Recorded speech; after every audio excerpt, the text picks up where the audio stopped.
Itu kan untuk chemical. Saya pernah juga ikut yang untuk tender lain itu sekitar hampir 1 billion. Wah, Iya. itu gede banget ya. Iya, 1 billion US dollar. Coba aku mau sedikit komentar dari Mas. Iya, ya gimana? IPK 2,8 ya. Ternyata itu nggak menjamin ya. Ternyata Oh, iya, iya. 2,8 itu bisa sampai sini juga ya, bisa sampai luar negeri juga ya. Nah, itu dia setelah saya tahu ternyata dengan saya sarjana bukan dari top university di Indonesia IPK 2,8, begitu saya join ke sini di perusahaan pemerintah malah lebih banyak lagi hanya lulusan SMK, lulusan STM. Assalamualaikum warahmatullahi wabarakatuh. Waalaikumsalam. Selamat datang teman-teman di salah satu video dari APC, Abroad Portal Community. Ketemu lagi bareng saya, Dito, ditemenin sama biasa Mas Gilang. Hari ini kita alhamdulillah ada segmen baru, yaitu namanya segmennya Bincang bersama Pakar. Gitu. Ini video pertamanya APC nih. Teman-teman yang belum pernah nonton, nah ini adalah podcast pertama bisa dibilang, karena sebelumnya kita programnya itu online. Dan selalu temanya menyapa diaspora. Jadi kita ngobrolin tentang kehidupan di luar negeri dan lain-lain. Cuman kali ini kita datengin spesial. Martabak spesial. Kita langsung. Bukan beliau yang kita datangkan ke tempat kita ya. SMI ini istilahnya SMI, subject matter expertnya nih. Jadi kita diskusinya lebih ke technical. Nah, ini kita sapa aja langsung ya. Langsung siap. Mas Bevi Ya. Irawan. Iya, terima Masya kasih Allah. Mas Dito, Apa kabar, Mas? Mas Gilang. Alhamdulillah baik. Sehat ya. Kita Alhamdulillah. sudah diperbolehkan di rumahnya nih. Oh, Ini kita Apalagi disuguhi makanannya ya. numpang syuting di rumah orang lah. jauh-jauh ini dari Doha ke Misaid di pinggiran. Tapi sebelum kita masuk, kita sedikit perkenalan dulu ya. Tadi katakan dari komunitas APC, yaitu Abroad Portal Community. Itu sebenarnya komunitas yang istilahnya non-profit ya. Kita non-profit organization. Fokus kita itu untuk membantu teman-teman yang ada di Indonesia untuk mereka-mereka yang mau berusaha untuk keluar negeri, entah itu untuk pendidikan, entah itu untuk melanjutkan karir, ataupun mungkin kalau ada yang perempuan mau menemani suaminya berkarir di luar negeri atau segala macam. Iya, benar. Intinya kita mau membantu teman-teman itu untuk saling sharing informasi gitu ya, gimana kita bisa berangkat ke luar negeri. Nah, langsung ke agenda utama kita hari ini. Kita sebenarnya kita bagi 3 sesi lah ya. Kita mau kenalan dulu sama Mas Yofi. Siap. Nanti yang kedua, sesi kedua itu kita mau ngomongin Teknis tentang lah ya. teknisnya. Kan Mas Bevi ini udah lama di procurement ya. Iya, betul. Nanti kita mau ngomong tentang procurement. Dan terakhir, sesi terakhir itu gimana kita bisa berkarir ke situ. Di procurement. Oke. Ya. Siap. Ya, yang pertama nih, kita mohon izin Mas Devi ya. Silakan. Apa namanya? Cerita sedikit dong. Boleh. Walaupun tadi sih sudah sempat disinggung ya di balik layar tadi. Iya. Waktu saya pertama kali mau berangkat ke Qatar itu searching tentang Qatar segala macam.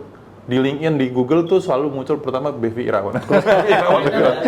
Kontennya banyak banget ini kayak yang positif. Iya. Aktif sekali. Aktif juga. Tapi izin Mas, kalau boleh tahu sedikit background asalnya dari mana, sama mungkin sedikit latar pendidikannya gitu. Oke. Kok bisa sampai ke Qatar? Iya. Wah, menarik nih kalau latar pendidikan karena saya bukan dari top atau reputable university, dari universitas swasta, dan juga ya IPK-nya juga hanya 2, IPK 2, ya gimana nih supaya bisa mencari pekerjaan yang lebih baik. Ya dapat info awal bekerja itu di perusahaan petrokimia di Cilegon, kemudian ya banyak teman-teman yang ke Timur Tengah, ada yang ke Qatar, ke Uni Emirat dan lain-lain. Awalnya sih saya nggak tertarik juga ya ke Qatar, karena dulu tuh saya kan tiba di Qatar tahun 2007. Ya dulu tuh stigma ke Timur Tengah tuh hanya untuk yang level bawah lah, yang untuk pembantu rumah tangga, ya profesional. Kemudian banyak yang di berita di media itu yang yang pembantu disiksa atau gitu ya. Nah, dan juga saya saat itu kesulitan mencari informasi seperti apa di Qatar, ke Timur Tengah pekerjaannya, dan caranya gimana. Mungkin internet belum. Iya, internet belum dan juga belum banyak cerita-cerita sharing dari situlah, makanya kemudian ya saya coba sekedar berbagi pengalaman sebagai job seeker. Wah, mana tahu ada manfaatnya. Itu sih. Dan sekarang industri yang digeluti apa tuh Mas? Ya kalau saya sekarang sama bekerja di petrochemical. Petrochemical, Jadi saya total 20 tahun di petrochemical. Petrochemical itu bisa dibilang masih di lingkupnya oil and gas. Ya itu downstream ya. Kan Downstream, ya. Oil and gas itu ada upstream, midstream, downstream. Hasil itu sebenarnya apa sih?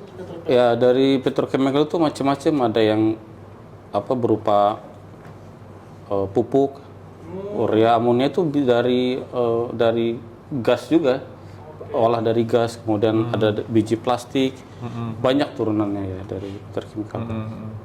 Oke, tadi mungkin sempat kepotong. Jadi kalau oil gas itu ada upstream, ada downstream. Ya upstream, midstream, downstream. Upstream, Ya. Upstream itu lebih ke apa tuh? Eksplorasi. Eksplorasi. Midstream itu yang Midstream itu untuk dia transportasinya, distribusinya ya. Distribusi. Betul. Kalau downstream itu yang produk Ya jadinya. produk yang ke Itu yang ke masyarakat langsung tuh si downstreamnya. ya di downstream itu. Oke. Tahu nih teman-teman nih. Informasi. Oke. Nah itu tadi sekilas ininya ya, background-nya. Saya di Qatar dari tahun 2007 ya, sekitar 18 tahun ya. 18 tahun. Pertanyaan yang paling sering muncul nih Mas, Iya. kok bisa lama? Ini. Rahasianya? Karena kita pernah buat beberapa video Mas, judulnya kenapa Doha. Jadi kenapa harus Doha dan Iya. kenapa kok bisa lama? Doha ini ada apa yang spesial dengan Doha? Betul. Iya kalau 18 tahun. benar. Kalau saya apalagi waktu kesini tuh masih pengen cari pengalaman sih, pengennya setahun pindah-pindah kerja ya. Tapi ngelihat keluarga di sini betah dan juga cari-cari negara lain, ya keluarga lebih cocok di Qatar ya. Utamanya sih untuk family. Ya family lebih enjoy lah, keluarga lebih enjoy. Karena dari fasilitas sekolah, banyak pilihan sekolah, kemudian suasana juga lebih aman kan untuk di tingkat kriminalitas kan kecil ya. Oh, dari sisi karir gimana? Maksudnya kan sini persaingannya global, banyak dari India, Pakistan, dari mungkin negara-negara lain lah. Kok bisa bertahan lama itu Mas? Nih, rahasianya apa Mas? Ya itu dia, ada juga pertanyaan seperti itu, pilihan karir atau penghasilan. Karena untuk karir memang kita kan tergantung lagi ke pribadi masing-masing dan perusahaan ya. Karena perusahaan kan untuk di Qatar ada dua kategori, perusahaan private company, perusahaan swasta, dan perusahaan milik pemerintah, perusahaan government. Nah, kalau yang untuk di perusahaan swasta mungkin lebih fleksibel untuk karir. Kita banyak peluang untuk karir, tapi penghasilannya relatif lebih kecil dibanding perusahaan pemerintah. Kalau yang di perusahaan pemerintah itu karir memang itu persaingannya ketat sekali, bukan hanya dengan warga negara lain, tapi juga ya tentu saja warga negara lokal karena kan milik pemerintahnya. Jadi memang benar-benar kalau yang bisa berkarirnya bagus di perusahaan pemerintah memang dia effortnya memang luar biasa ya. Skill. Ya. Oke. Nah itu sekilas tadi, maksudnya profil dari subject matter expert kita nih.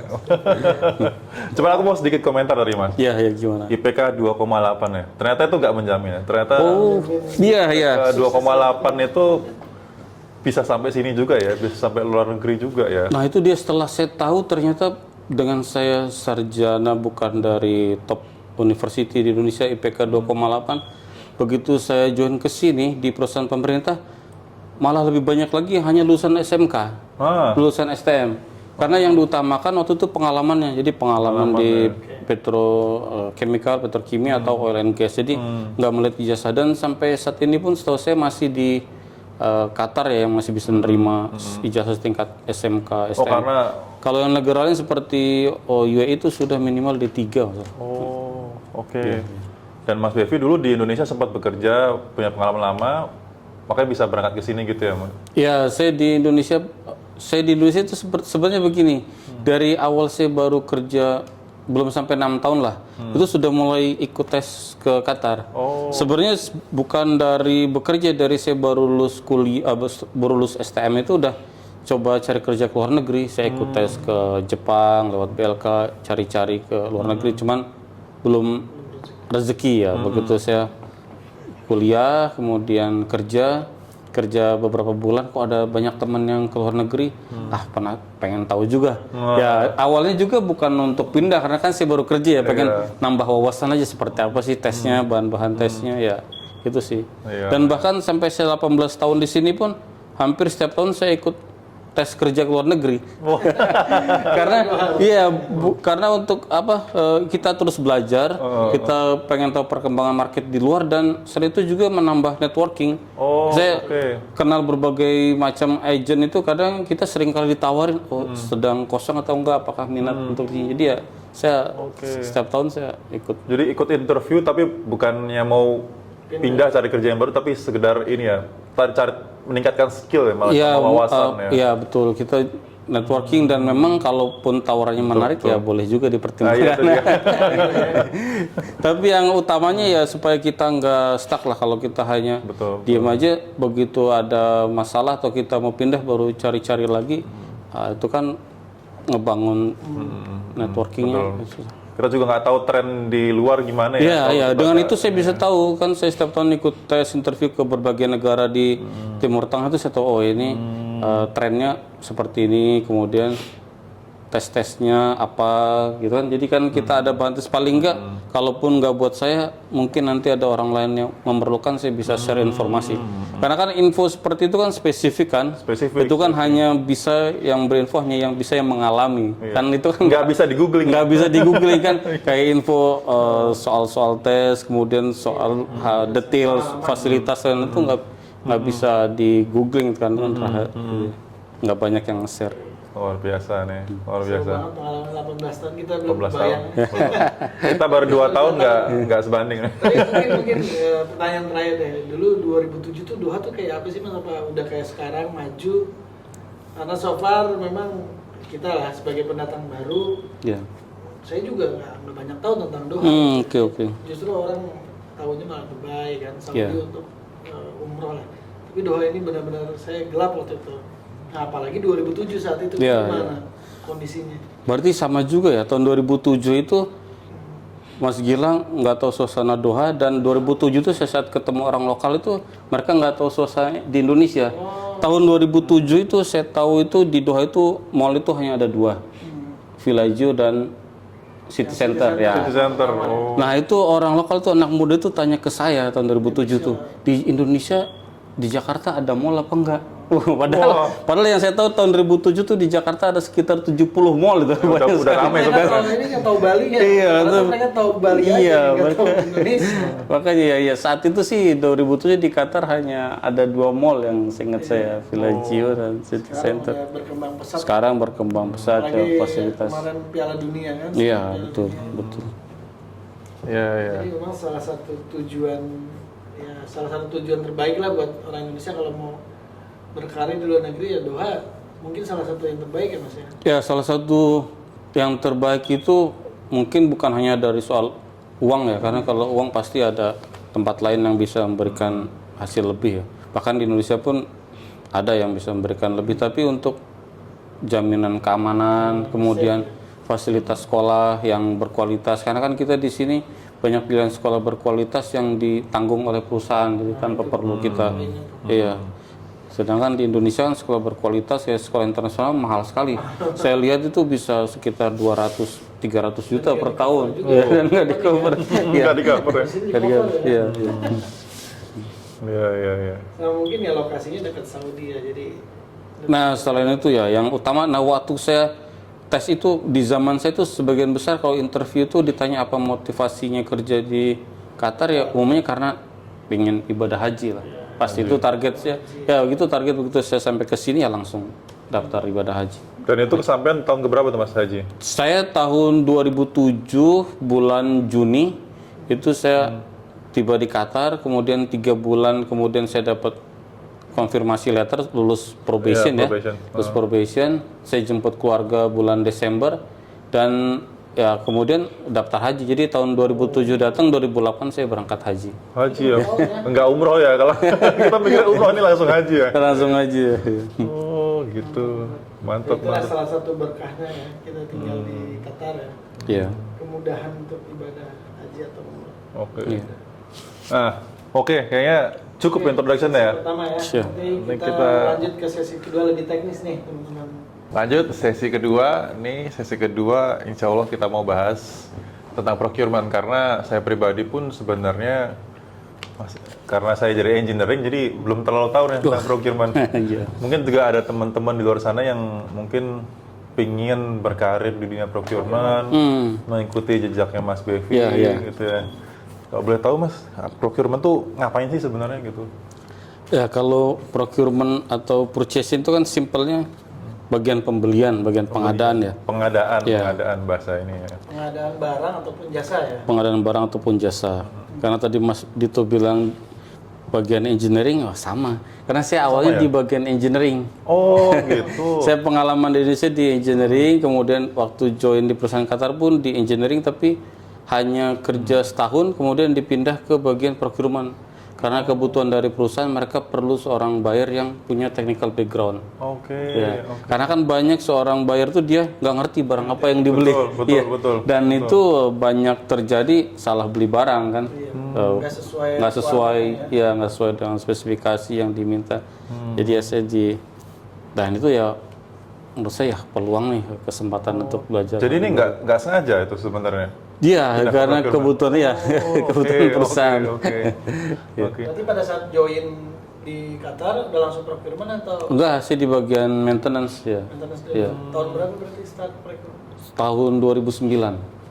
Oh, Ya, tapi resminya 2009, tapi setahun sebelumnya sudah mulai transisi. Jadi setengah hari saya di oke. maintenance engineering, nanti setengah harinya di procurement. Wah. Jadi ada masa transisi, masa percobaan ya. Double nih ini ya kerjaannya. Ya begitu 2009 itu baru keluar surat keputusan. Sampai sekarang Ya, sampai sekarang di procurement mulai dari 2009. Tapi intinya procurement tuh ini ya pengadaan ya, gimana perusahaan tuh bisa ini ya, Ya, beli bagaimana barang atau mendapatkan jasa gitu ya barang atau jasa yang sesuai. Ya. Simpelnya seperti itu. Hanya dalam prosesnya kan ada prosedur-prosedur dan langkah-langkah ya. Misalnya kita beli barang itu mesti ada prinsip dasarnya namanya 5R. Jadi 5R. right time, right place. Kemudian ada, jadi kita harus beli barang itu sesuai dengan waktunya nih, dibutuhnya kan kapan.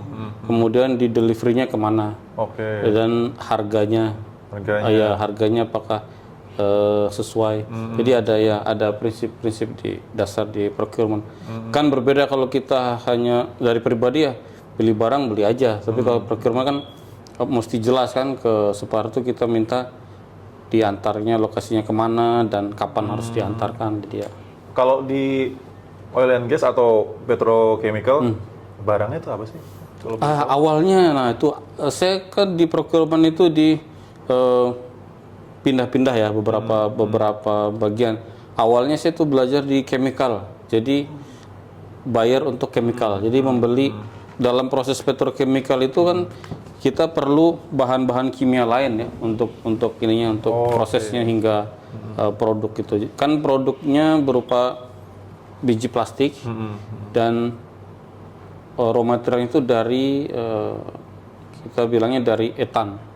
Etan itu diproses jadi etilin dan kemudian jadi LDP, low density polyethylene.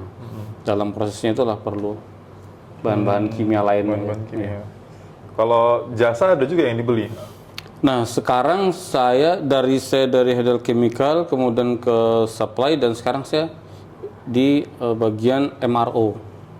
MRO itu maintenance repair operation. Jadi untuk mulai dari umumnya di jasa untuk memperbaiki alat atau kita mengundang memperbaiki alat ya, untuk perbaikan. Tadi sempat saya dengar supply dan segala. Iya. Saya tuh sempat dengar kalau procurement tuh dekat-dekat dengan purchasing, dekat-dekat dengan supply chain ya kalau nggak salah. Iya, iya, iya. Itu sama apa satu istilah yang menggambarkan satu hal atau beda-beda ya, Mas? Iya, kalau untuk dari supply chain itu dia kan ada beberapa tahapan. Ada beberapa bagian di situ, mulai dari sourcing, procurement, kemudian dari manufacturing, manufacturing untuk produksi, kemudian ada dari warehouse untuk simpan barang dan logistik transportation. Ya, ada planning, warehousing dan transportation. Nah, procurement purchasing itu salah satu bidang di salah satu scope di supply chain. Jadi, ya. Kalau supply chain itu big scope-nya lebih besar lagi ya. Kalau procurement lebih kecil lagi. Purchasing-nya sama. Ya, jadi itu juga pertanyaan yang sih, apa bedanya purchasing dan procurement? Iya. Jadi purchasing itu dia lebih simple aja, P2P kita bilangnya kan. Iya, price to pay. Jadi purchase to pay. Jadi hanya beli barang udah bayar. Kalau procurement itu di bagian pengadaan dia mulai dari analisa. Jadi kita ada spend analisis ya. Kita ada pertama nih kita analisa spend kita berapa untuk barang ini, kemudian kita demand-nya ke depan, misalkan kita minta kebutuhan ke depan untuk 5 tahun berapa, nah disitu nanti kita cari suppliernya yang tepat dan yaitu mana yang paling best value untuk perusahaannya. Oh, itulah kenapa tadi Mas Bevi bilang justru background engineering itu dibutuhkan karena itu teknis banget ya. Oh iya, banyak ini sih, banyak membantu bekal yang bagus kalau kita udah pengalaman di tapi nggak wajib, tapi sangat membantu gitu Mas. Iya, sangat membantu ya. Oke. Karena kita tahu barang apa yang dibeli, jadi kita bisa challenge dari user. Misalkan kebutuhan dari user transportasi kendaraan untuk jemput dari pabrik dari rumah ke pabrikan, transportasi ini kan mungkin dia mintanya misalkan spek yang tinggi, merek Mercedes atau ya merek-merek yang tertentu lah. Kita bilang ini bisa dengan yang lain yang lebih tepat mungkin, yang best price, best value-nya mungkin kita bisa yang ada alternatif lain. Oh, oke. Jadi nge-challenge itu sebenarnya bukan nge-challenge vendornya, tapi nge-challenge internal sendiri ya? Itu di tahap awal ya, kita challenge dari requester dari internal perusahaan, kenapa kok perlu yang ini, alasannya apa.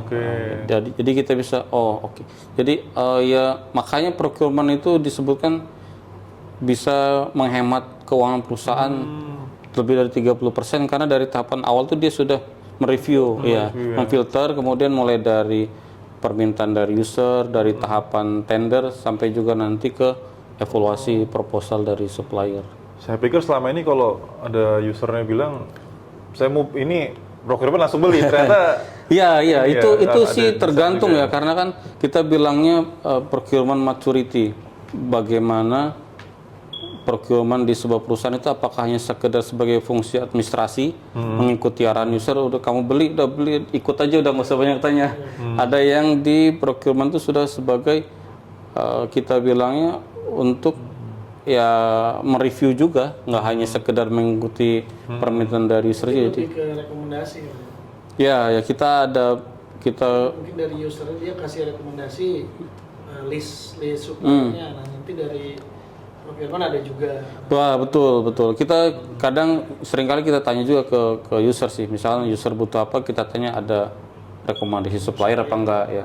Kalau ada rekomendasi supplier, ya dikasih ke kita untuk lebih mempermudah, dan kita juga bisa cari supplier lain yang sekiranya juga bisa memenuhi kebutuhan itu. Ya, jadi ya ada fungsi kontrol ya di sini. Fungsi kontrol dan juga untuk mencari mana yang terbaik. Karena kan ada potensi bisa dibilang fraud juga lah. Apa sih dibilangnya kalau? Ya, itu dibilangnya fraud ya. Fraud ya? Iya. Maksudnya user kok tiba-tiba udah nyodorin benar. gitu. Karena kan user kita iya, apapun yang di belakang kita nggak tahu, mungkin user mereka ngasih rekomendasi karena mungkin dia tahu kualitas tahu kualitas kualitasnya. Tahu kualitas, tapi kita sebagai procurement kan ada fungsi kontrol. Oh, ada kok supplier lain yang bisa kasih kualitas yang sama atau lebih baik dan dengan harga yang lebih kompetitif.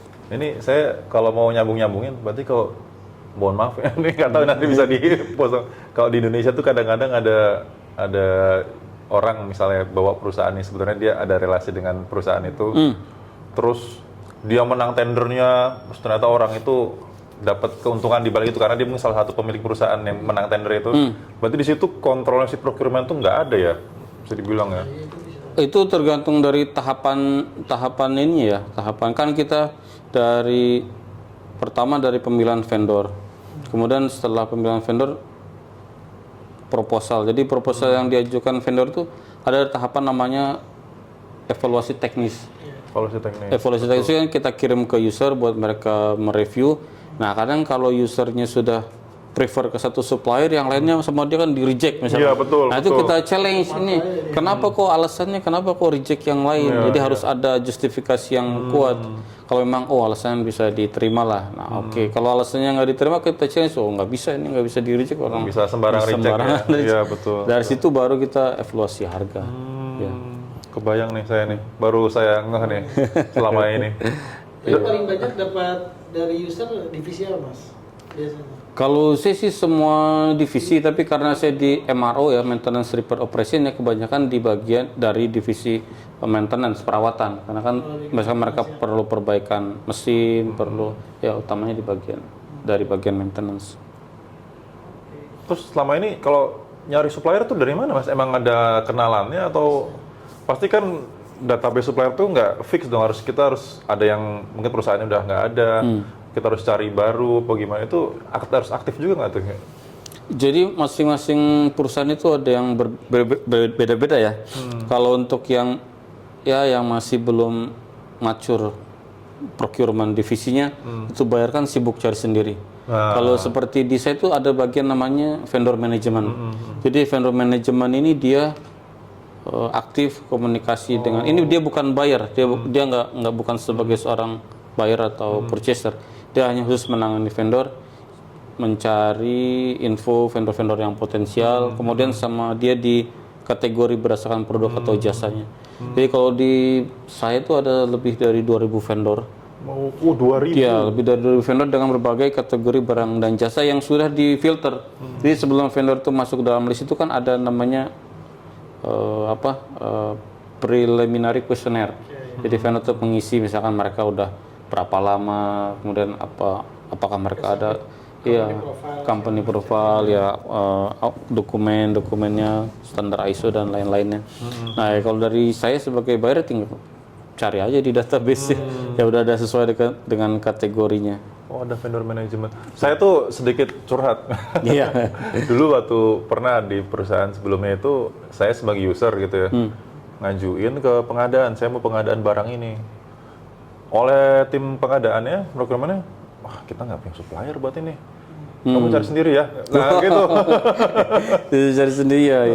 Ya karena kan ini kan beda-beda ya, maksudnya kemampuan, kapabilitas dan sistem di perusahaan itu masing-masing berbeda gimana ininya. Kalau yang sudah established ya mereka sudah punya database yang bagus.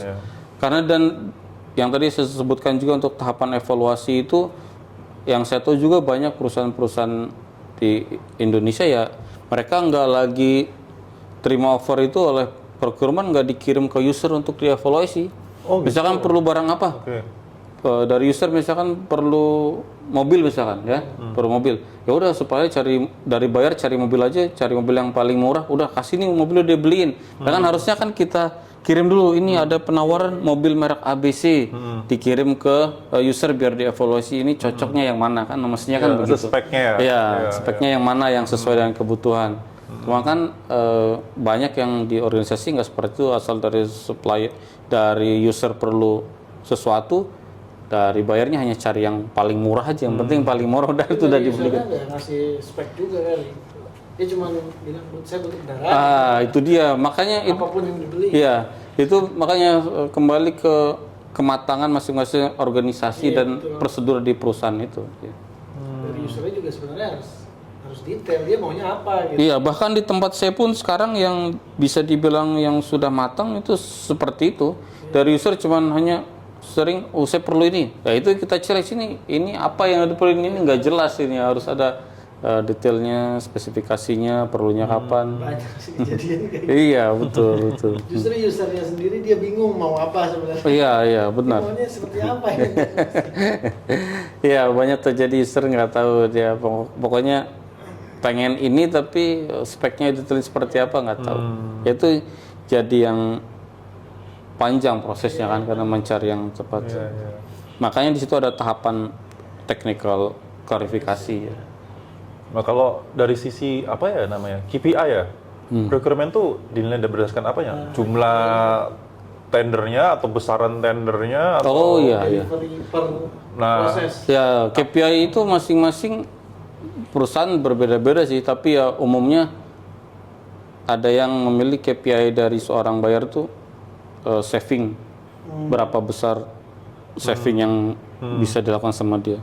Kemudian saving ini artinya negonya ya? ya. Apa dikasih sekian orang supplier tapi berhasil nego sampai turun sekian gitu ya? Ya bisa juga dari budget, misalkan dari user pengen beli mobil harga 200 juta yang dia budget. Ternyata kita bisa dapat yang bagus yang sesuai dengan keinginan supplier di harga di bawah budget itu kan saving juga. Tambah lagi kalau nanti yang penawarannya misalkan di bawah budget dan bisa kita nego, ya itu juga masuk saving. Iya. Tetap budgetnya dari user ya. KPI-nya saving gitu ya. Karena kan procurement tuh sebenarnya nggak punya uang, dia kan membelanjakan uang orang lain. Jadi mana yang punya. Nah di procurement itu juga masing-masing organisasi beda. Jadi ada yang namanya centralized. Centralized itu semua pembelian oleh procurement. Ada yang decentralized, jadi terbagi-bagi divisi. Jadi misalkan dari maintenance mereka bisa cari barang sendiri. Ya, misalkan dari HR, karena saya rahasia nih, saya cari ini punya budget sendiri. Nah itu ada yang seperti itu, jadi nggak semua pembelian oleh procurement. Tapi kalau kelemahannya kalau yang decentralized itu dia cost-nya kan jadi terpisah-pisah. Cost-nya terpisah-pisah, jadi misalkan masing-masing bagian beli item yang sama, jadinya nggak bisa hemat. Misalkan departemen A dia mau beli air minum tuh departemen dia, yang departemen B saya juga mau beli air minum, jadi punya budget sendiri. Sebenarnya kalau kita gabung di procurement kan bisa lebih namanya beli volume lebih banyak kan bisa dapat harga lebih murah. Iya. Saya pernah dengar tuh di Indonesia jadi apa namanya bisa pembelian langsung. Jadi patokannya adalah harga. Jadi katanya ya, saya juga programmer, cuma saya pernah dengar dari teman dari programmer, kalau dia di atas 2M nilainya harus melalui procurement dan itu di open tendernya. Kalau di bawah 2M tapi di atas 500 juta itu boleh, itu harus tender tapi tendernya boleh ditunjuk langsung orang-orang tertentu, nggak harus terbuka. Kalau di bawah 500 juta katanya, atau 200 juta saya lupa, itu kita boleh beli langsung tanpa tender, tanpa itu benar ya kayak gitu ya? Iya sih, benar seperti itu, emang ada seperti itu, tapi ya berapa nilainya, angkanya apakah 100 juta, 10 juta, itu kan tergantung masing-masing perusahaan. Ya, misalnya ada kebutuhan urgent beli air minum, misalkan cuma air minum 2 nih buat kerjaan, kan itu kan ngapain di tender, cuma beli langsung aja, tinggal nanti di tembus.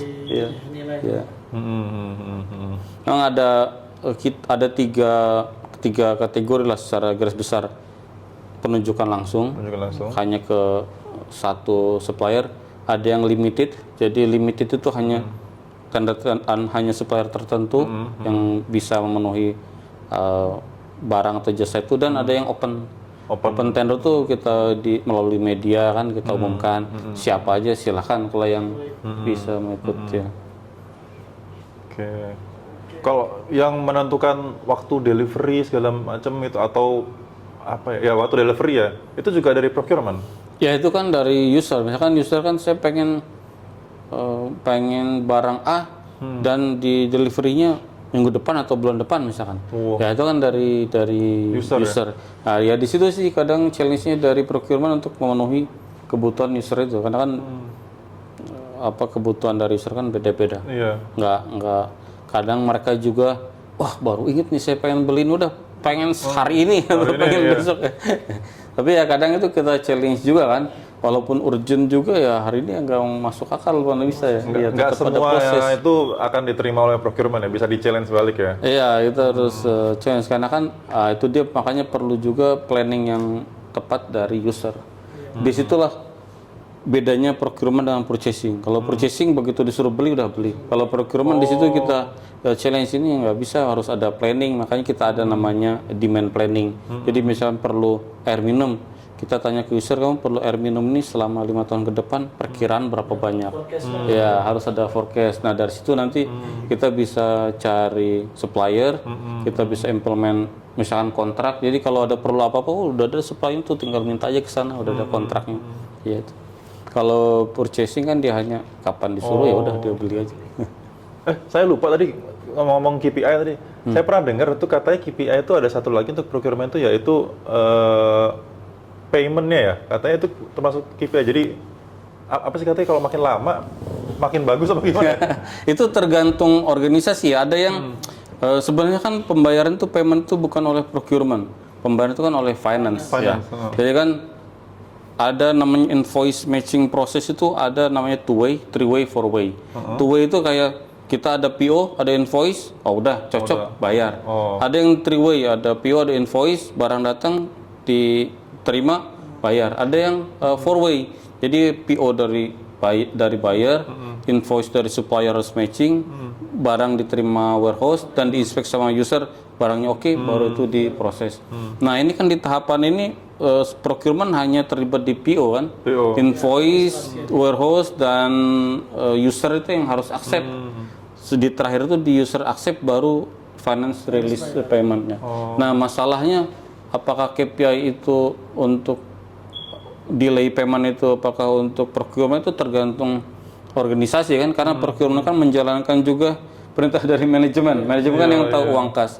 Karena yang saya tahu juga di perusahaan lain, itu perusahaan yang terkenal, justru KPI-nya untuk procurement itu harus bayar on time.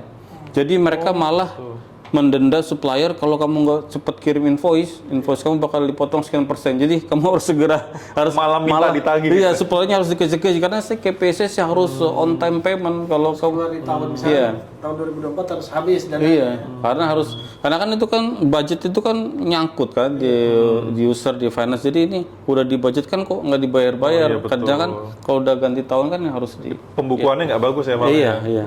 Berarti ada yang orang bilang katanya masalah KPI, salah satu KPI procurement itu bisa mendelay pembayaran itu nggak sepenuhnya benar ya, tergantung perusahaan kalau itu. Iya, tergantung perusahaan. Case-nya beda-beda. Case ya. Karena sebenarnya sih buyer sih nggak ada hubungan apa-apa soal pembayaran. Semakin cepat dibayar semakin senang. Selesai. Iya, itu malah memang jadi salah satu topik untuk penelitian saya sebenarnya. Karena kan saya sedang lanjut kuliah S3 itu untuk invoice payment, untuk late payment itu. Karena itu nanti berhubungan erat dengan negosiasi kan. Kalau kita bayarnya susah, jadi supplier malah menjauh kan, dan kita pun mau nego harga juga susah karena supplier ngapain kamu nego, bayar aja. Telat itu. Iya. Bahkan mungkin bisa gara-gara kita menunda pembayarannya, sedangkan supplier itu mungkin ada hubungan dengan tender yang lain. Iya. Terus dia malah nggak bisa ikut dengan tender yang lain, malah kita yang rugi juga ya. Iya. Malah dengan delay payment tuh banyak kerugian lah untuk organisasi kalau bagi saya. Luar biasa. Nah itu mau dipelajari nanti di S3-nya Mas? Ya itu rencananya. Nggak salah nih, udah mau S3 nih. Detail lagi ya. Iya. Tapi nilai paling besar berapa Mas untuk pengalaman selama di Qatar? Kalau pengalaman di Qatar pertama kali itu saya di chemical, untuk chemical itu rata-rata nilainya sih besar-besar ya, sekitar 40 miliar rial. 40 miliar? Iya. Kalau di rupiah kali berapa ya? Pokoknya Ya sekitar 160 miliar. 160-an ya? Iya, Hampir 200 M ya? Iya sekitar 100 M ya. itu pasti prosesnya panjang ya. Iya prosesnya. Apa itu, barang atau jasa? Ya itu untuk pengadaan chemical. Pengadaan chemical. Itu sekitar segitu ya harganya? Paling besar? Ya kalau yang itu kan untuk chemical. Saya pernah juga ikut yang untuk tender lain itu sekitar sekitar hampir 1 billion. Wah Iya. itu gede banget ya. Ya, 1 billion US dollar. Ya, itu untuk project ya, untuk di brownfield ya. Tapi udah selesai itu. Ya, udah selesai. Dan setahun tuh ada berapa tender tuh? Kalau untuk kita kan punya database ya, kalau untuk PO sih banyak ya. Kalau untuk tender kan utamanya project sih nggak begitu. Nggak begitu Nggak ya. begitu ya. Kalau Cuman emang nilainya luar iya, biasa ya. iya. Karena project itu kan tendernya lama kan, setahun 2 tahun. Nah, kesulitannya apa tuh Mas yang project yang sampai billion dollar kayak gitu? Ya, yang utamanya sih komunikasi sama menjaga itu ya, menjaga arsipnya. Karena kan prosesnya lama kan, kita komunikasikan berbagai pihak ya.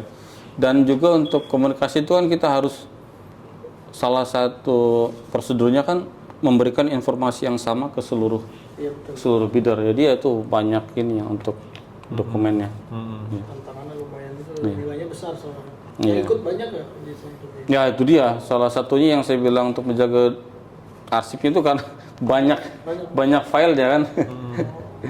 Dan memang, dan salah satu yang sering saya bilang ke teman-teman yang mau berkarya di procurement itu harus dipaksa harus mau baca, memang harus rajin baca. Poin. Iya. Karena kan ada Poin yang merugikan salah satu. benar ya. Dan kerjasama dengan yang pertama rajin baca, harus mau baca, dan komunikasi. Komunikasi dengan legal, dengan berbagai pihak ya. Kalau procurement itu kerjanya gimana? Maksudnya per tim lah harusnya kan? Pembagiannya pembagiannya gimana tuh Mas kerjanya? Ya, ini saya transformasi dari saya awal sampai sekarang ya. Dulu tuh di awal saya kerja itu hanya satu bagian. Jadi ya nggak ada pembagian lah, semua mana yang ini, misalkan kamu lagi dilihat dari workload ya. Oh ini yang loadnya lagi sedikit udah dikasih. Dan yang loadnya yang banyak. Jadi dulu tuh hanya satu bagian tuh mengerjakan semua lah. Kemudian bertahap pindah. Jadi hanya dibagi-bagi lagi. Ada yang khusus chemical, pembelian bahan kimia, ada yang khusus supply untuk mechanical, electrical. Kemudian ada yang untuk repair. Kemudian setelah itu tahapan selanjutnya, stage selanjutnya di proses transformasi itu dibagi lagi untuk berbagai kategori. Jadi yang untuk mechanical misalkan dibagi lagi hanya khusus yang beli pipa-pipa, khusus yang beli. Ya ini kan tergantung dari skala perusahaan ya. Kalau yang perusahaannya semakin besar perusahaannya semakin banyak divisi ya, banyak resource-nya gitu. Jadi dibaginya tuh per materialnya atau per servisnya ya. Iya. Tapi kalau satu tender tuh ya sendiri gitu berarti. Nah, kalau satu tender ya ngerjainnya sendiri, tergantung tendernya. Berarti selama tender belum selesai belum bisa cuti ya Mas ya? Iya. Jangan terus kerja terus. Iya, biasanya kita ya satu tender di handle sendiri. Kalau kita cuti ya ada handover lah, kan cuti kan sebulan. Ya, betul. Ada teman yang bantu untuk follow up. Biasanya dalam kurun waktu yang sama bisa megang berapa tender? Kalau Ada maksimalnya nggak? ya kalau sekarang sih bisa lebih sedikit ya. Dulu sebelum dibagi-bagi tuh saya dalam setahun rata-rata 40-50 tender. 50 tender Iya, per tahun. 20 tahun. Banyak ya. lumayan lah. Per bulannya ada. Ya, kalau sekarang setelah dibagi-bagi ya bisa lebih inilah. Ya. Nah, ini ngomongin, saya pernah lihat di LinkedIn lah ya, lebih ke achievement seorang procurement tuh apakah setelah tender itu selesai, maksudnya sudah di announce ini loh pemenangnya suppliernya, Iya. atau sampai proyeknya selesai, karena kalau sampai proyek selesai itu kan udah ranahnya tim delivery, Betul. tim project. Tapi apakah batasan seorang procurement, oh gue udah punya achievement nih, udah selesai tugas gue, Selesai kerjanya tuh sampai ini suppliernya dia, Iya. silakan tim delivery ya. Terus itu kan nanti ada proses dari delivery ke operation. Iya. Apakah buat seorang procurement udah selesai gitu? Ya, kalau untuk procurement kan dia mulai dari tahapan awal, mulai dari identifikasi scope, Supplier. ya kemudian sebelum supplier kita scope dulu nih. Scope-nya dulu. Ya, sebelum kita matengin dengan user, scope-nya sudah oke, ya requirement udah jelas. Karena kan kalau requirement-nya belum jelas, kita launching kan ngabisin waktu untuk verifikasi. Jadi dari awalnya udah kita identifikasi scope dengan user, kemudian kita cari supplier, identifikasi supplier, dan mulailah tender proses dan ya klarifikasi teknikal hingga nanti ke award. Nah setelah award itu kalau untuk ada namanya post award management. Jadi setelah award itu kita masih monitor selagi itu pekerjaan belum selesai ya masih belum lepas. Karena kan dari sampai delivery-nya belum selesai. ya dari setelah kita isu PO atau award kontrak dan deliver itu kan nanti kan masih dicek apakah ini accepted atau enggak kualitasnya. Kemudian kan kadang dari kontraktor juga bermain yang mereka offer misalkan spesifikasi A ternyata yang dikirim beda ya, yang delivery beda, atau kemudian yang di delivery sama tapi ada tambahan. Oh ini ternyata pas sampai di lapangan ini perlu modifikasi jadi ditambah alat ini itu, karena kan kadang kan user juga kan mereka nggak update kan dengan perkembangan yang baru, mereka minta barang yang ini ternyata di lapangan perlu modifikasi. Jadi kita juga tetap maintain untuk proses setelah PO atau award kontrak, karena ada namanya change order atau Dan itu bisa lama, bisa tahunan dong Mas ya? iya selagi itu belum. Kalau untuk misalkan ini kan case-nya apa dulu nih? Misalkan hanya case pembelian barang atau jasa atau servis. Kalau udah servisnya selesai, oke. Setelah PO mereka datang repair apa yang ada untuk kualitasnya diterima, apa kemudian perubahan change order, misalkan ada modifikasi, komplit itu udah selesai. Ya. Jadi yang saya maksud itu mulai sampai dengan job complete, dan kalau yang kayak tadi proses tender ya, tender yang misalkan untuk project equipment baru ya itu udah selesai sampai udah delivery, udah selesai delivery ya udah handover dengan user selesai. Makanya tadi kan dibilang kalau lebih senang cepet-cepet ditagih, kan udah selesai kan itu kan, nggak ada dispute lagi. Iya, kalau sudah full payment ya berarti udah selesai. Udah nggak ada urusan lagi setelah ini. Makanya justru ya itu tadi saya bilang ada perusahaan yang KPI-nya itu on time payment, jadi lebih cepat dibayar lebih baik udah. Apalagi yang mungkin challenging itu yang multi years itu ya apa? Oh iya, kalau multi gitu ya? Iya, kalau multi years itu kita terus. Iya, nggak akan selesai sampai kontraknya habis. Jadi ya sampai kontraknya selesai baru. Iya. Karena kan ada update misalkan renew bank garansi kan ada itu, betul. Kemudian untuk payment juga kan ada yang namanya retention, misalkan invoice dibayar tapi ditahan sejumlah uangnya untuk jaminan. Iya. Gimana Mas Ilham? Tertarik nggak?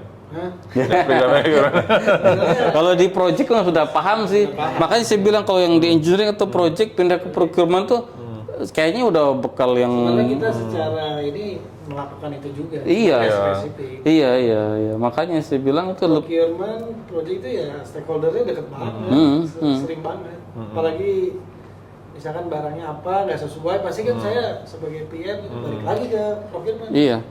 Ini ada permintaan tambahan nih, udah minta beliin lagi, proses ulang lagi kan, atau gimana tuh Mas kalau ada perubahan? Ya kalau ada tambahan lah. Ya kalau ada tambahan sih tergantung nih tambahannya apakah dari yang existing supplier itu bisa supply, nanti kalau dia bisa menyediakan ya kita tinggal amen aja, amen PO atau kontraknya di amen dengan tambahan. Oh ya. Kalau Indonesia amandemen ya? Ya amandemen, kita amandemen. Untuk tambahan itu kalau dia nggak bisa supply ya kita cari yang supplier lain. Cuma memang kejadian di lapangan itu memang dibutuhin di lapangan cepat gitu ya. Iya. Kalau sales pasti jawabannya yaudah minta supplier provide dulu gitu. Iya. Bisa lah ya. Jawabannya udah provide dulu, barangnya ada nggak, ditanya supplier. Iya. Barangnya. Itu user minta tambahin ini. Tapi kalau sebagai PM ya kalau memang sales sudah mengiyakan, saya langsung keluar ke belakang lagi gitu. Iya. Procurement lagi. Monggo kalau memang udah di-approve secara budget segala macam, supplier mau kirim duluan, monggo aja. Jadi administrasinya belakangan. Tapi itu secara regulasi benar nggak kalau kayak gitu? Itu tergantung sih prosedur di perusahaan seperti apa. Karena kan kita ada yang untuk prosedur normal, ada yang prosedur untuk emergency case. Jadi ya tetap ada exception mana yang ya, karena kan tugasnya procurement itu sebenarnya membantu proses itu supaya cepat mendapatkan barang yang tepat dan juga nggak melanggar aturan tuh. Jadi terkontrol, ada fungsi kontrolnya. Ya, evidence-nya ada, Iya. permintaan dari user, case-nya ini. benar ya. Seru. Ya, makanya itu bekal yang bagus kalau udah engineering dari project. Ya. Saya pribadi pernah di project, pernah di sales, Ya. pernah jadi user juga. Nah itu semua berhubungan sama procurement. Oh, Jadi mungkin ada iya. sedikit tadi aku tahu 1-2 lah. Iya. Cuman jadi setelah dijelasin ya lebih ini lagi. Oh ternyata gini selama ini cara mainnya. Company yang mungkin nggak besar, jadi Semua di-handle ya. end to end. Iya. Dari mulai Cari fundraising, barang. supplier, Iya. sampai awarding, sampai ngurusin yang Tuh pakai, sampai legalnya, ku tendering ya. kita delivery. Di sini pakai istilah gitu nggak sih? Unwheezing Ya, gitu? Ada istilah juga? Ya, enggak, kita tendering. Iya, itu bahasa Belanda ya? Bahasa kalau nggak Belanda ya. salah? Nggak dipakai ya di sini ya? Ya di Indonesia ya dipakai ya. Kan istilahnya gitu ya? Tahu soal procurement itu gara-gara itu. End to end lu dari depan sampai closing, benar-benar sampai closing ceremony bahkan. Iya. Tapi ya pengalaman terbaru lah. Ini sesi ketiga, sesi terakhir sebenarnya kita tentang cara jadi procurement ya, cara masuknya. Ya ada dua sih sebenarnya cabangnya. Pertama yang dari fresh grade mau jadi procurement, Iya. ataupun mereka mau Pindah switch karir, karir. pindah karir gitu Iya, ya. iya. Nah, yang pertama mungkin Mas, kalau misalnya yang fresh grade gitu, kira-kira pendidikannya apa ya kalau buat yang masih mau kuliah gitu ya, nanti targetnya dia mau masuk ke procurement. Ada jurusan khusus. Ya, kalau secara umum sih untuk procurement kan teknik industri ya. Teknik industri kan dia belajar supply chain, Supply chain, ya. belajar ya adalah dasar-dasar procurement. Jadi teknik industri sih bisa masuk ke bagian procurement ya. Pas karena dia punya info yang luas. Tapi ya selain dari teknik industri, fakultas teknik lainnya pun juga bisa, karena kan ya itu tadi yang saya bilang punya bekal tahu barang apa yang mau dibeli. Ya, karena kan kalau untuk khusus sekolahan procurement sih yang saya tahu yang terkenal ya yang di UK khusus untuk bidang procurement. Tapi kalau untuk seperti saya yang orang biasa, orang rata-rata ya nggak ini dari teknik atau teknik industri ya bisa. Teknik industri ya, oke. Kalau kayak informal education-nya atau semacam sertifikasi gitu? Ya. Ada nggak tuh Mas? Ya kalau untuk sertifikasi itu untuk di procurement, kalau saya kan ada di SIPS. SIP. Ya, untuk ke procurement and supply itu ada sertifikasinya. Kemudian ada sertifikasi SIP itu SIP atau CIPS. oh sorry CIPS. Ya, CIPS. CIPS ya. Kemudian juga ada yang untuk kontrak manajemen. Ya itu sih bagus ya, benar-benar membantu. Karena untuk di perusahaan tertentu memang mereka minta sertifikasi. Six Sigma gitu. Itu termasuk juga nggak sih? Kalau Six Sigma kan dia bukan untuk procurement, kan dia kayak di manufacturing Manufaktur ya. ya. Ya, manufacturing. Iya. Jadi kalau yang untuk sertifikasi procurement itu dia belajar mulai dari gimana untuk proses PR, RFQ, gimana cari supplier, ya step-step yang bagus untuk procurement. Nah itu mungkin tadi belum dijelasin tuh RFQ, RFA ya. Oh iya, dari awal ya RFQ ya. Apa? Iya. Nah, ada beda. iya. Kalau RFP apa Mas? Ya jadi ada yang untuk pertama kan kita mulai dari PR atau request ya, purchase request. Misalkan itu diisu oleh user, mereka isu request untuk membeli barang atau jasa. Jadi itu harus di PR itu purchase request itu harus jelas spesifikasi barangnya, kalau pekerjaan scope pekerjaannya apa, kemudian dibutuhkannya kapan dan budgetnya berapa. Ya, karena kan procurement kan kita beli barang kan bukan dari uang kita, jadi mesti menyesuaikan budget. Misalkan Ya kalau budgetnya hanya 100 kita nggak mungkin beli yang 1 juta misalkan budgetnya. Nah, kemudian dari PR itu ke proses selanjutnya ada RFQ. Ya, request for quotation. Ya, request for quotation itu kita minta penawaran harga ke supplier. Tapi kadang kalau misalkan dari usernya sendiri speknya belum jelas, kita nggak bisa ke RFQ. Biasanya kita minta RFI, request for information.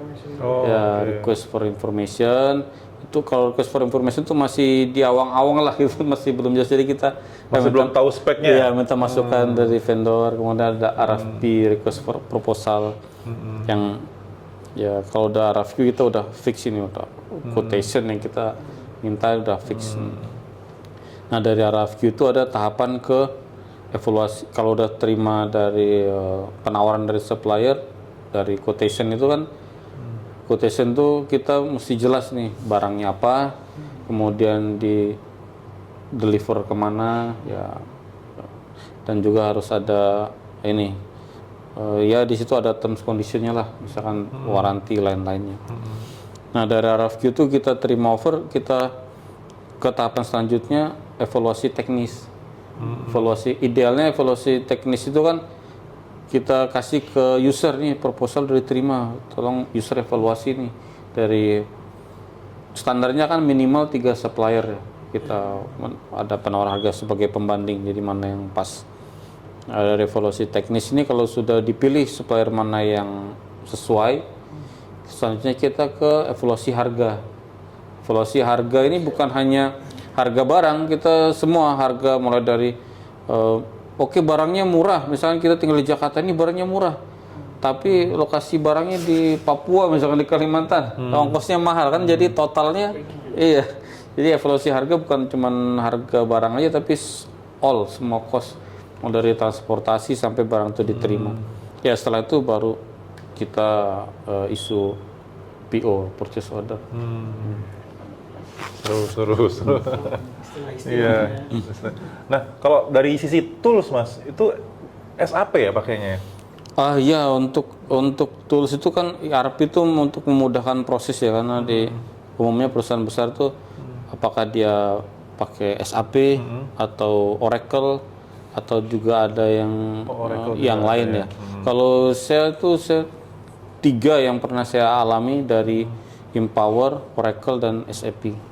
Perusahaan lain mungkin yang lain, misalkan GD, kan ada juga ERP yang lain. Itu ada sertifikasi khusus nggak sih kalau bisa mengoperasikan tools itu, atau ya belajar sambil? Kalau saya untuk SAP itu di training dari perusahaan, tapi selain itu juga saya kursus di luar juga. Kursus di luar juga. Karena saya ya emang kalau ingin maju ya nggak bisa juga mengandalkan perusahaan sih ya, kita emang harus effort juga cari ilmu. Jadi saran buat teman-teman yang kira-kira mau procurement itu boleh juga tuh yang ngambil kursus-kursus kayak gitu ya, dan kursus ya? SAP itu juga awalnya saya ambil yang versi gratisan, kan ada yang banyak, terus ada yang gratis, jadi kita familiar lah dengan screen-nya, dengan prosesnya. Setelah itu saya ngambil yang berbayar, dan juga ditambah ya dari perusahaan ada. Oke. Kalau jenjang karirnya, Mas, procurement itu gimana tuh, Mas? Apa kira-kira bisa naik sampai gimana, atau atau ya level dari saya nggak kebayang jujur kalau saya kalau di ya karena kan ya kalau untuk karir sih di perusahaan kan masing-masing tahapannya. Kalau simpelnya dari buyer, senior buyer, head procurement, kemudian dari head procurement manager, dari procurement manager ke chief procurement. Ada chiefnya sendiri ya? Chief procurement kan udah mentok kan. Nah tapi kan di bawah ini juga tergantung organisasi, kan ada divisinya, mungkin dari yang senior buyer itu juga ada yang macam-macamnya, ada yang istilah kontrak engineer. Kontrak engineer itu kan yang menangani kontrak kan bukan hanya dari legal, ada juga dari user, ada juga dari procurement. Jadi yang kontrak engineer, kemudian ada lagi yang kategori officer, kategori spesialis. Nah ini ya bagian-bagian ini tergantung organisasi, tapi ya simpelnya ya buyer, senior buyer, head procurement atau procurement manager, dan chief Ada chief ya. Saya baru dengar tuh. Ya. Ya, CPO, Chief Procurement Officer. Mungkin yang perusahaan benar-benar udah ini ya, Besar mature, ya, besar iya, ya, yang ada ini ya. Dan tapi kalau prospeknya gimana sih Mas? Apa nggak tahu sih, kalau menurut saya sih bakal ada terus ya, atau gimana tuh Mas? Iya. Kalau tadi kan saya bilang kalau telekomunikasi ya udah mulai menurun nih karena uangnya udah mulai habis nih. Iya. Nah kalau procurement tuh gimana Mas industrinya Mas? Ya kalau itu sih salah satu kekhawatiran saya, dan juga waktu saya banyak yang dibilang teman-teman ya. Saya awalnya kan tadi saya bilang saya berkarir di engineering maintenance. Engineering itu kan bidangnya kan luas kan, kita loncat-loncat tuh gampang. Nah begitu saya pindah ke procurement, kata teman, procurement mah di mana lowongan procurement? Saya juga awalnya gitu, oh iya procurement di mana? Tapi begitu saya masuk procurement, oh ternyata luas sekali.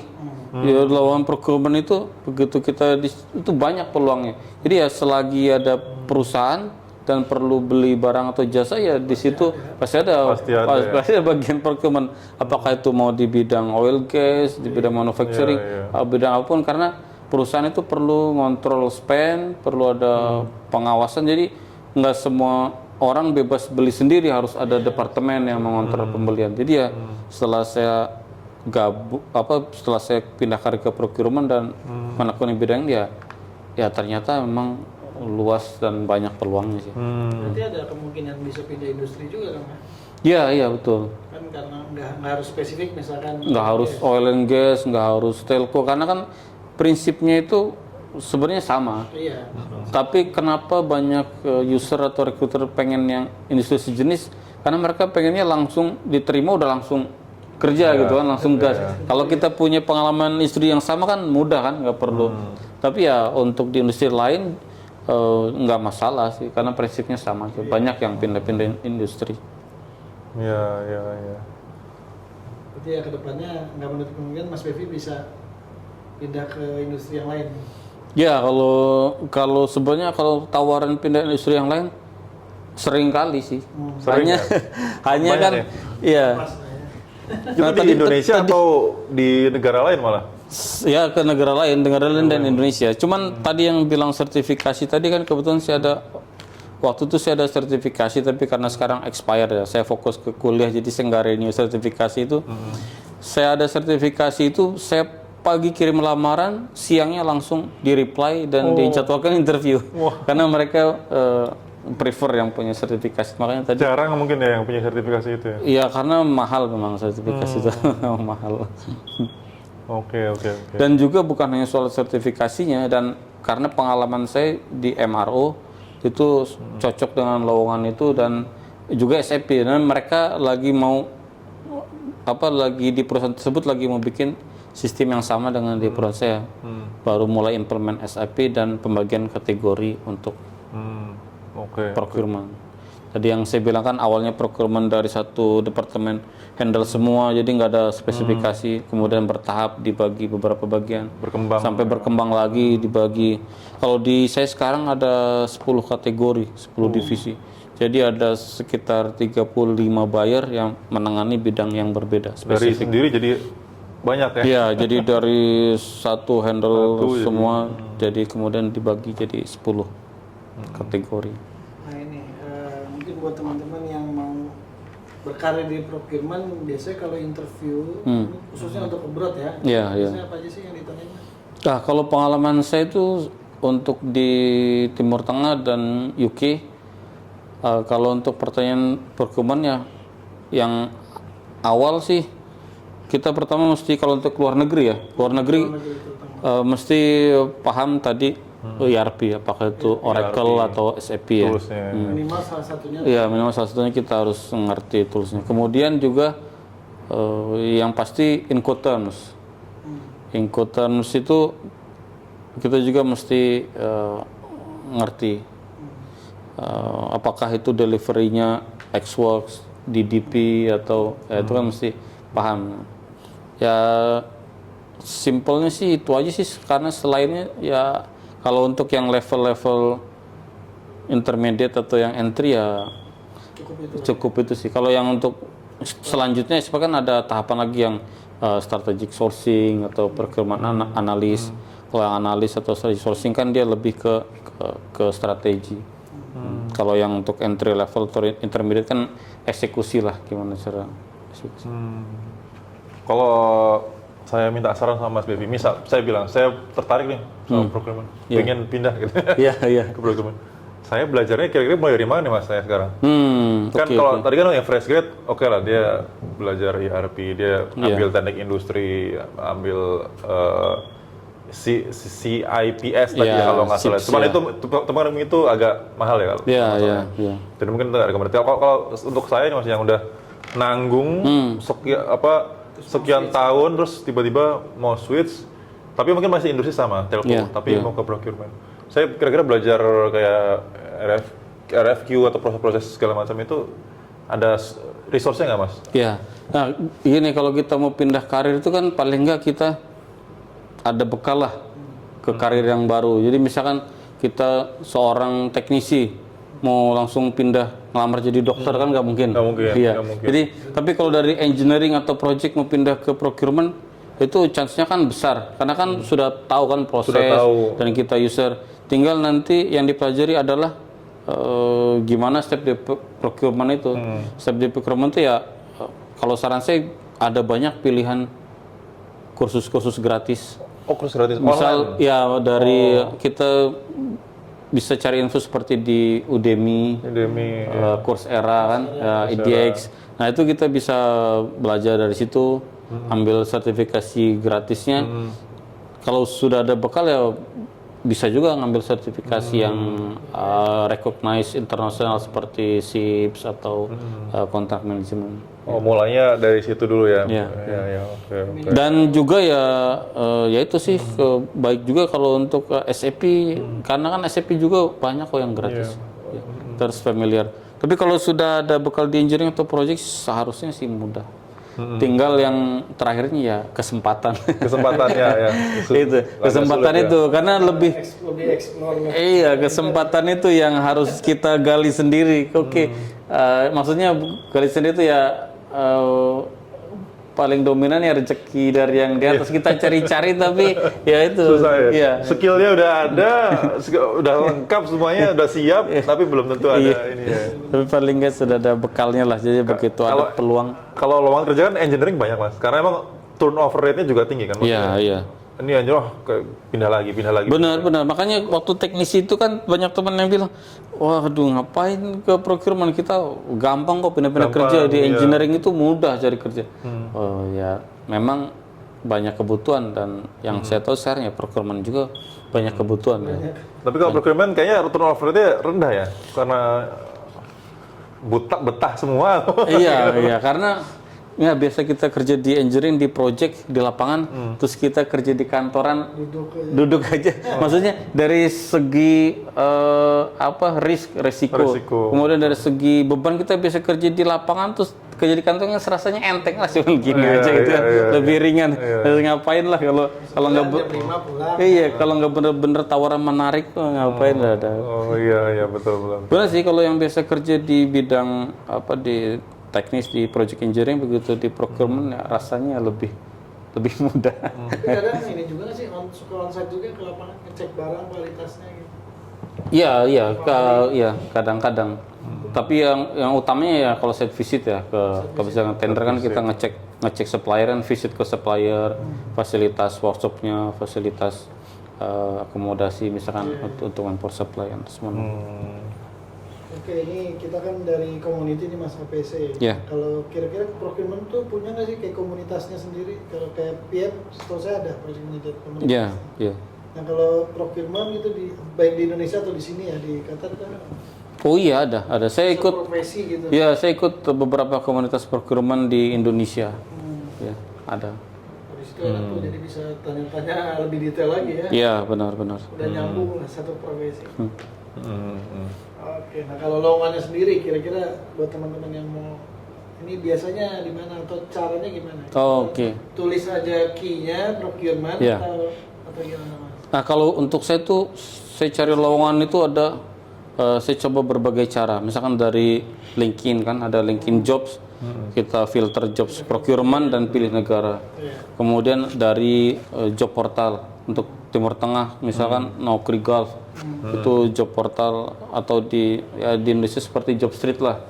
Nah, kemudian juga ke perusahaan yang dituju, misalkan perusahaan A, kita pengen cari kerja di perusahaan A untuk procurement, langsung cek aja websitenya karir ya. Dan selain itu ya dari referensi, ya dari networking, ada nggak lowongan networking? Paling recommended itu ya? Iya, recommended itu. Karena saya pernah di satu perusahaan oil and gas di Indonesia dari networking itu, ada lowongan yang dan di Qatar pun juga iya, dari ada yang info, cuman ya karena terkendala dokumen jadi nggak bisa pindah ya administrasi. Oke, berarti kedepannya nih Mas Bevi mau stay di procurement atau mau belajar yang lain nih, Mas? Kalau saya tuh sekarang saya kan ngambil S2 Finance. Kenapa saya ngambil Finance?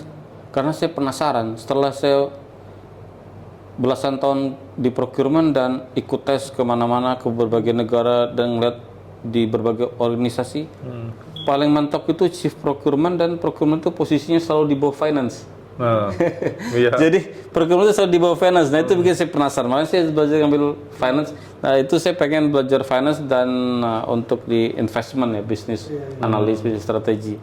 Karena procurement itu saya penasaran nih kenapa procurement selalu di bawah. Iya, selalu di bawah finance. Di bawah CFO ya. Ada Chief Procurement kayaknya belum pernah dengar. Selalu di bawah CFO ya, Mas. Iya, di bawah CFO. Palingan levelnya head. Pasti atasnya.